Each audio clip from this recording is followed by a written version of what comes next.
यहाँ बहुत सारी बहनें बैठी हैं, बहुत सारी। मैं एक शेर के लिए, देखिए, ना केवल उर्दू, मुझे ये भी कहने में कोई शर्मिंदगी नहीं है कि आप लोगों से भी मुझे बहुत ज़्यादा मोहब्बत है। मैंने बहुत कुछ सीखा है, मैंने आप लोगों के मज़हब से भी बहुत कुछ सीखा है, उसको समझने की कोशिश की है। तो एक गज़ल आप तक सुना रही हूँ। मैंने इन रमज़ानों में पूरी उस आसमानी किताब को एक बार सुना, तो एक शेर के लिए गज़ल आप तक सुना रही हूँ, सुनेगा।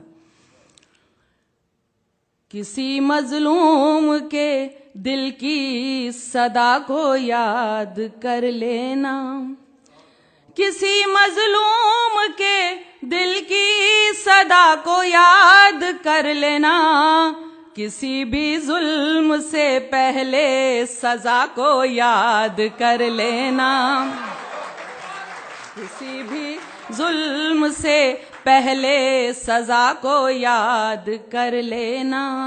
बुरा जब वक्त आता है तो रब को याद करते हो, बुरा जब वक्त आता है तो रब को याद करते हो, कभी अच्छी घड़ी में भी खुदा को याद कर लेना, कभी अच्छी घड़ी में भी खुदा को याद कर लेना। अब देखिए, आप मेरी जितनी भी बहनें बैठी हैं उनकी नजर कर रही हूँ, सुनिएगा।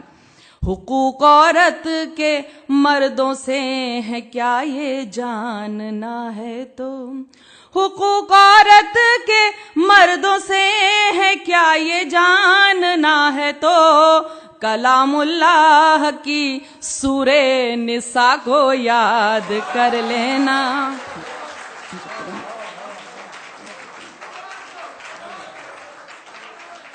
हुकूक औरत के मर्दों से है क्या ये जानना है तो, कलामुल्लाह की सूरे निसा को याद कर लेना।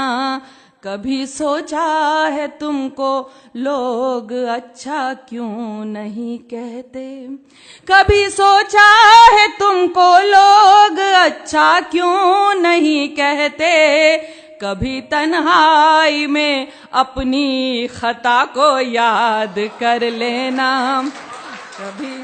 कभी तन्हाई में अपनी खता को याद कर लेना। जो गाफिल है, अगर गाफिल है तू अंजाम से, देखिए मैं तो क्योंकि मैंने सुना था कि सूरे 29 नंबर की सूरा में 29 नंबर की आयत में कहा गया है कि हकीकत बयान करने वाला शायर ही उसकी नज़र में अच्छा शायर होता है। तो मैं हकीकत जो भी है वो बयान करने की कोशिश करती हूँ, सुनिएगा। अगर गाफिल है तू अंजाम से अपने इस्राइल, अगर गाफिल है तू अंजाम से अपने इस्राइल, तो कौमे लूत और कौमे सबा को याद कर लेना। अगर गाफिल है तू अंजाम से अपने इस्राइल, तो कौमे लूत और कौमे सबा को याद कर लेना। और देखिए, इस पर खास तौर से आप सबकी दुआएं चाहती हूँ कि दुआ को हाथ जब उठे तो बस इतनी गुजारिश है, दुआ को हाथ जब उठे तो बस इतनी गुजारिश है, करो जब याद अपनों को हया को याद कर लेना,